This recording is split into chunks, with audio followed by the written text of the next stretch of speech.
Iniciaremos nossa jornada por um dos temas mais fascinantes da física, que é a temperatura, calor e a teoria assistente dos gases ideais.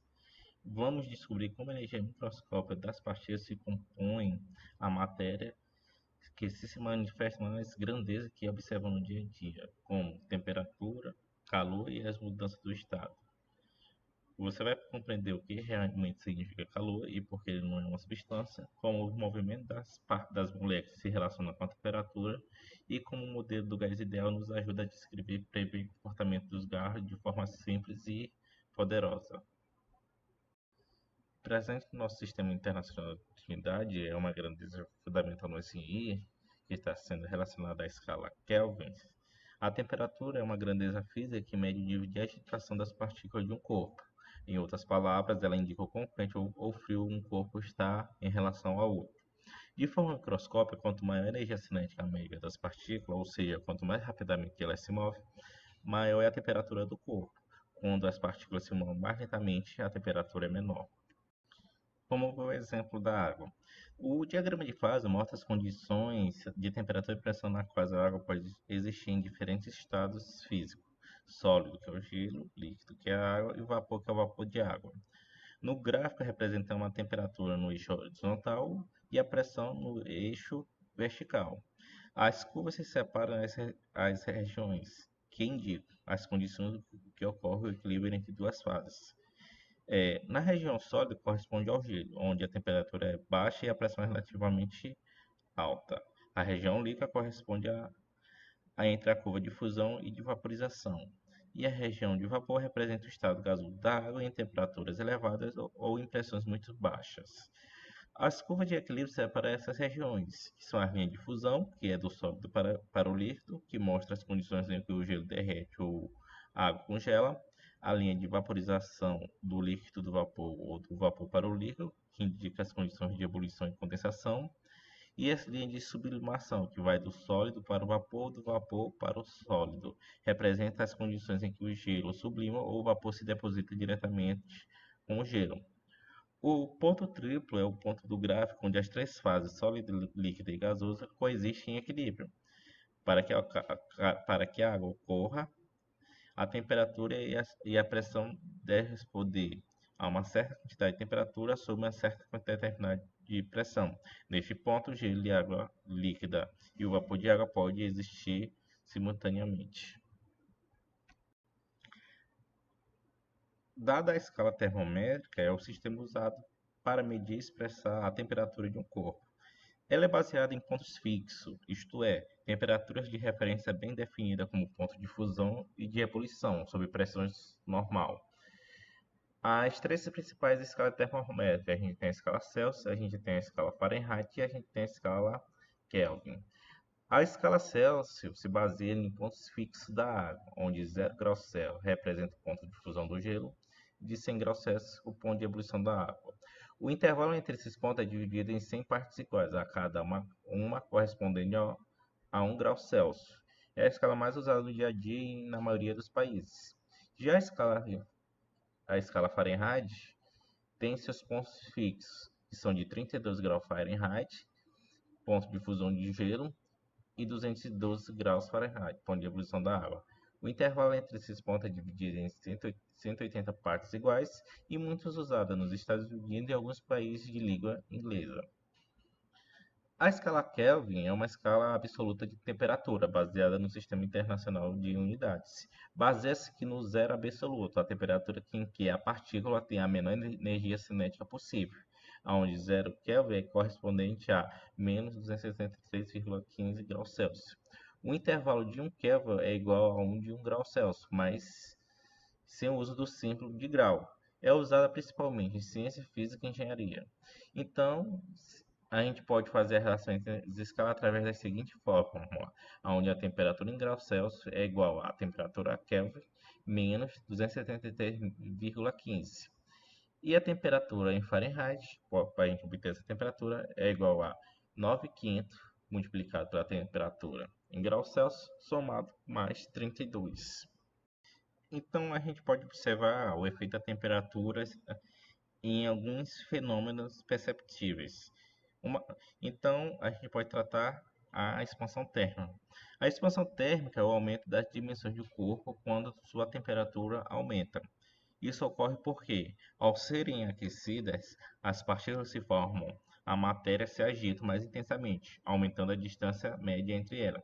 Esse fenômeno é mais perceptível nos sólidos e líquidos, pois nos gases a variação é tratada pela lei dos gases, que é a teoria cinética. A gente pode trabalhar da seguinte forma: a gente tem a expansão linear, que ocorre em uma única direção, ou seja, no comprimento de um corpo. Como vocês podem assim imaginar, uma barra metálica sendo aquecida, ela tende a aumentar o seu comprimento, onde a gente tem a seguinte fórmula: a variação do comprimento, que é dado por metro, é igual ao seu comprimento inicial, multiplicado pelo seu coeficiente de dilatação linear, multiplicado pela variação de temperatura. O coeficiente de dilatação linear depende do material. Por exemplo, tem coeficientes maiores que a gente pode tratar da seguinte forma, que os materiais metálicos têm os coeficientes maiores que os materiais cerâmicos. Já a expansão volumétrica ocorre em todas as direções, ou seja, um volume total do corpo, típica em líquidos e sólidos tridimensionais, onde a gente tem a sua fórmula, que a variação do volume, que é dada em metro cúbico, é igual ao volume inicial em metros cúbicos, multiplicado pelo coeficiente de dilatação volumétrica, multiplicado pela variação de temperatura. O calor é uma forma de energia em trânsito que passa de um corpo para o outro, devido à diferença de temperatura entre eles. Ou seja, o calor não é algo de um corpo que tem, mas sim algo que ele troca. Quando dois corpos com temperaturas diferentes entram em contato, a energia térmica flui de maneira espontânea do corpo mais quente para o mais frio, ou seja, de um corpo de maior temperatura para um corpo de menor temperatura, até que ambos atinjam o equilíbrio térmico.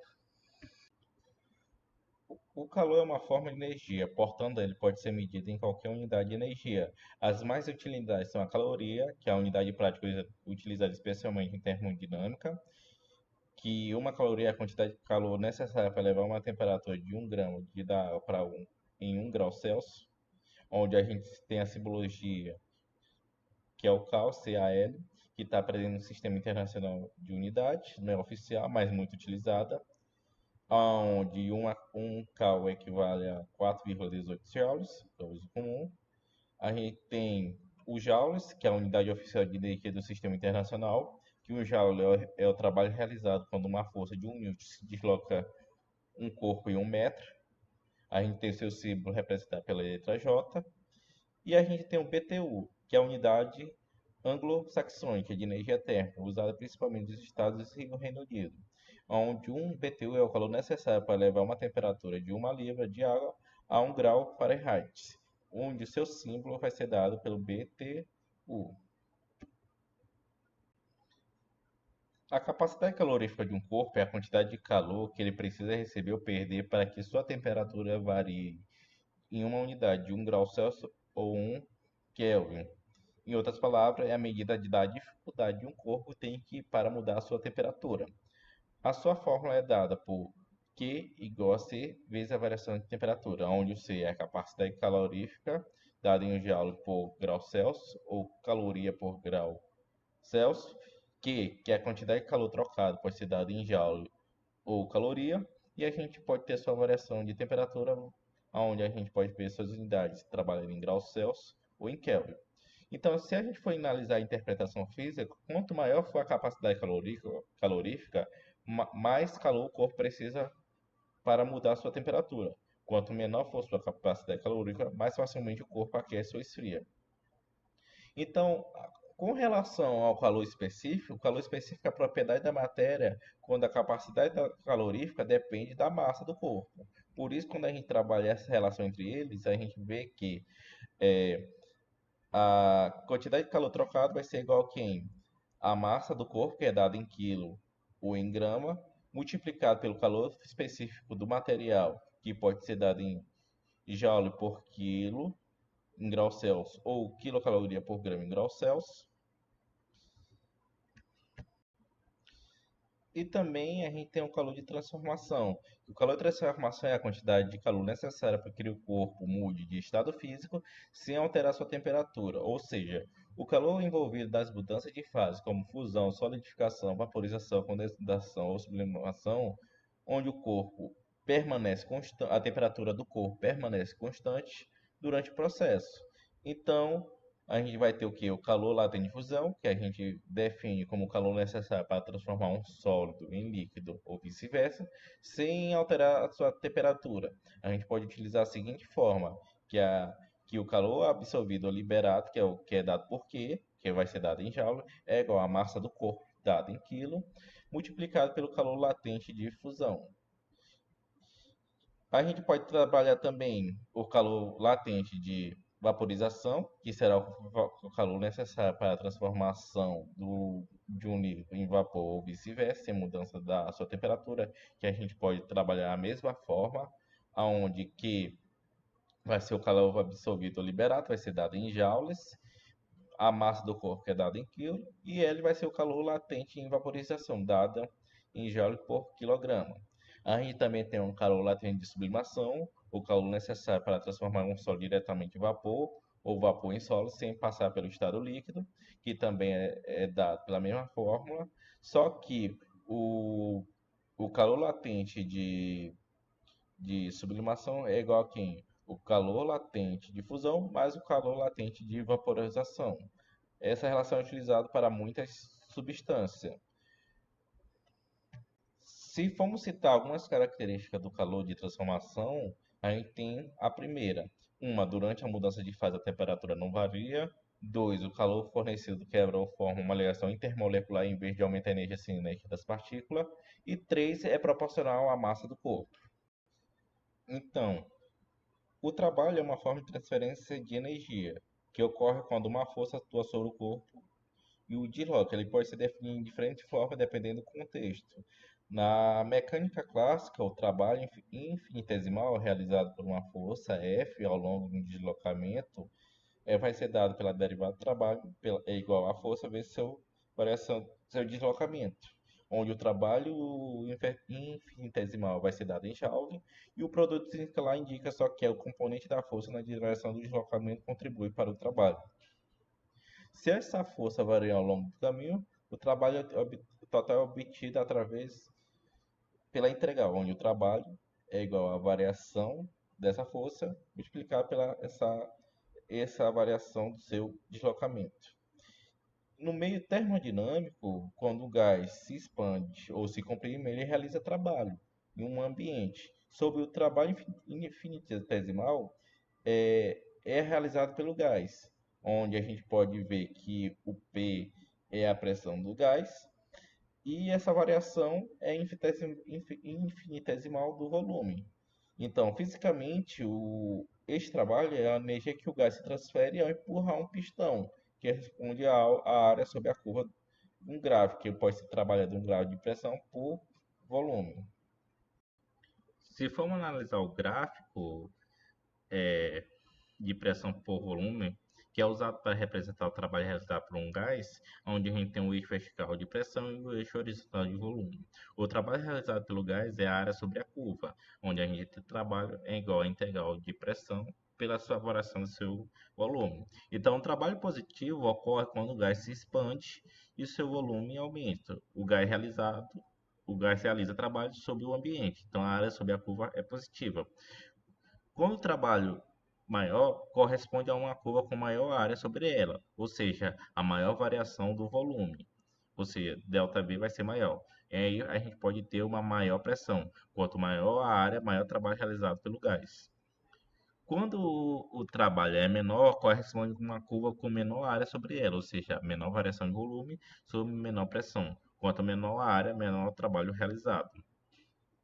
Quando o trabalho é negativo, corresponde ao gás que é comprimido, ou seja, o volume diminui.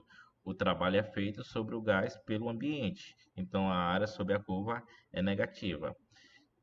Se o ciclo no sentido horário, que a gente pode observar no gráfico, é representado aí na imagem, e um ciclo fechado no sentido horário, o trabalho líquido realizado pelo gás é positivo, ou seja, W vai ser maior que zero. A área encerrada pela curva representa o trabalho total do ciclo. Em um sentido anti-horário, o trabalho líquido já seria o quê? Negativo. A primeira lei termodinâmica é o princípio da conservação de energia aplicada aos sistemas térmicos, onde a variação de energia interna é igual ao calor fornecido pelo sistema menos trabalho realizado pelo sistema. Ou seja, ΔU é igual a Q, que esse Q é o calor fornecido do sistema, que é dado em joule, menos W, que é o trabalho realizado pelo sistema. Então, ela afirma que a energia interna de um sistema só muda se houver calor trocado ou trabalho realizado. Em um meio termodinâmico, o trabalho é frequentemente associado à expansão ou compressão dos gases. Se o trabalho for maior que zero, o sistema realiza trabalho sobre o ambiente, ou seja, uma expansão. Se o trabalho for menor que zero, o sistema recebe trabalho do ambiente, seria a compressão. Que é dado calor, que é a energia transferida devido a uma diferença de temperatura, onde esse Q que é o calor fornecido. Se esse Q for maior que zero, o calor entra no sistema. O sistema recebe energia térmica. Se Q for menor que zero, o calor sai do sistema. Ou seja, o sistema perde energia térmica. Em alguns casos especiais da primeira termodinâmica, que é a primeira ali a gente tem que a energia interna é igual ao calor menos trabalho, dependendo do tipo do processo, alguns termos podem se anular ou se simplificar. O primeiro a gente tem o processo adiabático, por definição, não há troca de calor com o ambiente, podemos dizer que vai ser igual a zero. Então, a primeira lei fica o quê? Que essa variação de energia é igual a menos o trabalho. Toda variação de energia interna do sistema é devido ao trabalho realizado pelo sistema. Por exemplo, uma compressão rápida de um gás em um cilindro isolado termicamente. O segundo é o processo de volume constante, ou seja, o processo isocórico, onde a gente tem a sua variação de volume igual a zero. Em definição, o volume do sistema não se varia, então não há trabalho. Então o trabalho vai ser igual a zero. Então, pela lei, fica que essa variação de energia é igual ao calor. Então, todo calor fornecido ao sistema aumenta a energia interna. Um exemplo, o aquecimento de um gás em um recipiente rígido. Já em processos cíclicos, onde a variação de energia é igual a zero em um ciclo completo, o sistema retorna ao seu estado original após um ciclo, então a energia interna não muda. Então podemos dizer que o calor é igual ao trabalho. Então, todo o calor fornecido ao sistema é transformado em trabalho. Um exemplo é o ciclo de Carnot ou um motor de gás funcionando continuamente. A gente tem a expansão livre, onde o trabalho e o calor são iguais a zero. Em definição, o gás se expande sem exercer trabalho sobre o ambiente sem trocar calor, ou seja, a variação de energia vai ser quem? É igual a zero. A energia interna do sistema não muda, mesmo que o volume aumente. Exemplo, a expansão de um gás em um recipiente isolado conectado a um outro vazio. Como a gente pode observar aí na tabela, a gente tem um processo adiabático, a gente vai ter a restrição onde o calor vai ser igual a zero, e a gente vai ter a consequência que a energia interna é igual a menos o trabalho. O volume constante, a gente tem a variação do volume igual a zero, onde o seu trabalho vai ser igual a zero, e onde a energia interna vai ser igual ao calor. Em um processo ciclo fechado, a gente vai ter um ciclo completo, mas a variação de energia vai ser igual a zero. Mas em consequência, o trabalho vai ser igual ao calor. Ou seja, todo calor vai virar trabalho. Em uma expansão líquica, o trabalho e o calor vai ser igual a zero. Então a energia interna não muda, então ela permanece igual a zero. Como falando anteriormente, o calor é uma energia que se transfere entre os corpos ou sistema devido à diferença de temperatura. A transferência de calor ocorre do corpo de maior temperatura para um corpo de menor temperatura até que se alcance o equilíbrio térmico. É importante destacar que o calor não é energia armazenada, mas energia em trânsito. Há várias formas de transferência de calor. A primeira dela é a condução. Ocorre dentro de um material ou dentro de materiais em contato. A energia é transferida de molécula para molécula. Por exemplo, um aquecimento de uma barra de metal para sua extremidade. Então a gente pode trabalhar ela da seguinte forma, que a condução é a transferência de calor através de um material, mesmo sem que haja um movimento do próprio material. Então a energia vai ser transmitida de molécula para molécula, de um ponto mais quente para um ponto mais frio. Então qual é a sua fórmula? Q, que é igual a menos K vezes A, multiplicado pela variação da temperatura sobre um certo comprimento, onde o Q é a quantidade de calor transferida em Joule, K é a condutividade térmica do material, que vai ser dado por Watt por metro por Kelvin, A é a área da secção transversal através do calor, qual o calor vai passar em metros quadrados, e a gente vai ter o gradiente de temperatura, que vai ser o que? A variação da temperatura pelo seu comprimento. A gente pode perceber que na formulação a gente pode trabalhar também com sinal negativo, que o calor flui de uma região quente para mais fria, ou seja, no sentido de redução de temperatura. Se formos citar algumas observações importantes, a gente tem que tratar de três principais. Quanto maior a condutividade, maior a capacidade do material conduzir calor. Quanto maior a diferença em temperatura ou área, maior o calor será transferido. Quanto maior a espessura, menor é a quantidade de calor que atravessa o material. Então, placa composta através de condução de calor, uma placa composta é formada por duas ou mais camadas de materiais diferentes, através das quais o calor se transfere por condução. Então, cada camada pode ter uma espessura diferente e condutividade térmica diferente. Para uma placa plana composta de N camadas em série, a quantidade de calor transferida por unidade de tempo é dada por a quantidade de calor desse material é igual à temperatura no ponto 1 menos a temperatura de N ponto dividida até uma série quantidade de resistência. Ou seja, a gente vai estar trabalhando diretamente com a resistência térmica de cada camada. Ou seja, cada camada vai ter uma espessura de camada e cada material vai ter a sua quantidade térmica de camada por área. Ou seja, se a gente for fazer a interpretação física, quanto maior a quantidade de uma camada, menor será a sua resistência térmica e maior o calor, maior o fluxo de calor. Quanto maior a temperatura, a espessura, maior a resistência térmica e menor o fluxo de calor.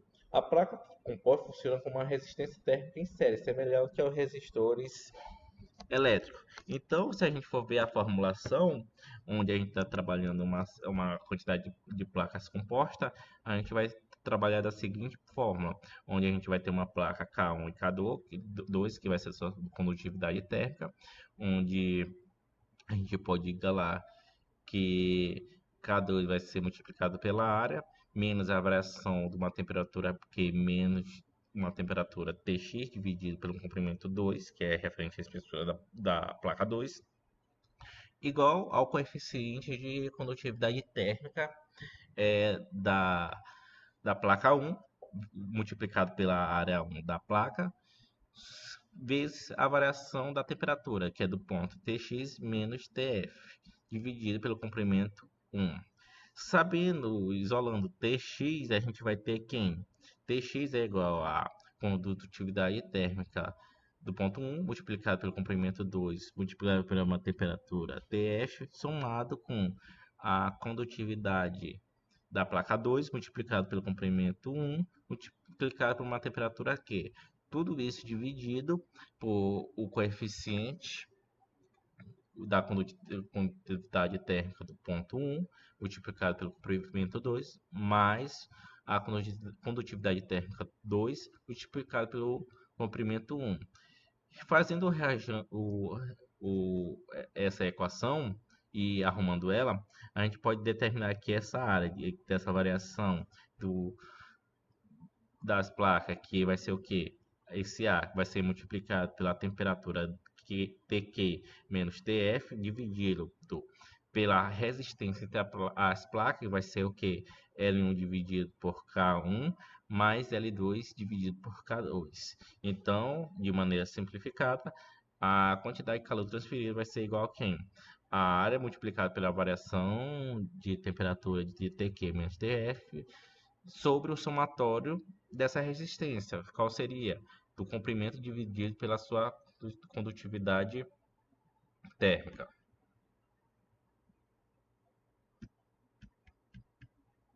A transferência de calor por convecção é um processo de transferência de calor entre superfície sólida e de um fluido em movimento. O calor transferido devido ao movimento do fluido e a diferença de temperatura. Exemplo, o aquecimento da água em uma panela, o aquecimento do ar em torno de um radiador. A transferência de calor por radiação é um processo de transferência por meio de ondas eletromagnéticas sem a necessidade de um meio material. O calor é transmitido mesmo no vácuo, por exemplo, o Sol aquecendo a Terra em um forno elétrico irradiando calor. A formulação, a forma que é utilizada no processo de transferência de calor por radiação é a lei de Stephen-Boltzmann, que a energia radiada por um corpo por unidade de tempo é dada por Q, que é o calor transferido por unidade de tempo, que é dado em watts. Esse é que é a emissividade da superfície, que pode variar de 0 a 1. Rho, que é a constante de Stephenbolts, que equivale a 5,67 vezes 10 elevado a menos 8, multiplicado pela área da superfície, que é dada em metros cúbicos, pela a sua temperatura, dada pela superfície ou a outra superfície invisível. A gente pode ver que o termo é elevado a 4, onde a gente pode ter essa variação dessa temperatura que representa o fluxo líquido de radiação, considerando que o corpo também recebe radiação do ambiente. Então a gente está trabalhando com esse P que é referente a resultante sobre a superfície, a outra que é absorvida e a outra que é a da radiação que é emitida. Essa formulação indica que esse P res é igual a P ABS menos P rad, que a energia líquida sobre a superfície é a diferença entre o que ela absorve e o que ela emite. Então essa relação de radiação térmica, conforme a lei de Stephen Boltzmann, então o corpo recebe radiação e também emite radiação. Ou seja, se a radiação absorvida for maior que a radiada, o corpo se aquece. Se a radiação absorvida for menor que a radiada, o corpo esfria. Se a radiação absorvida for igual à radiada, o corpo está em equilíbrio térmico.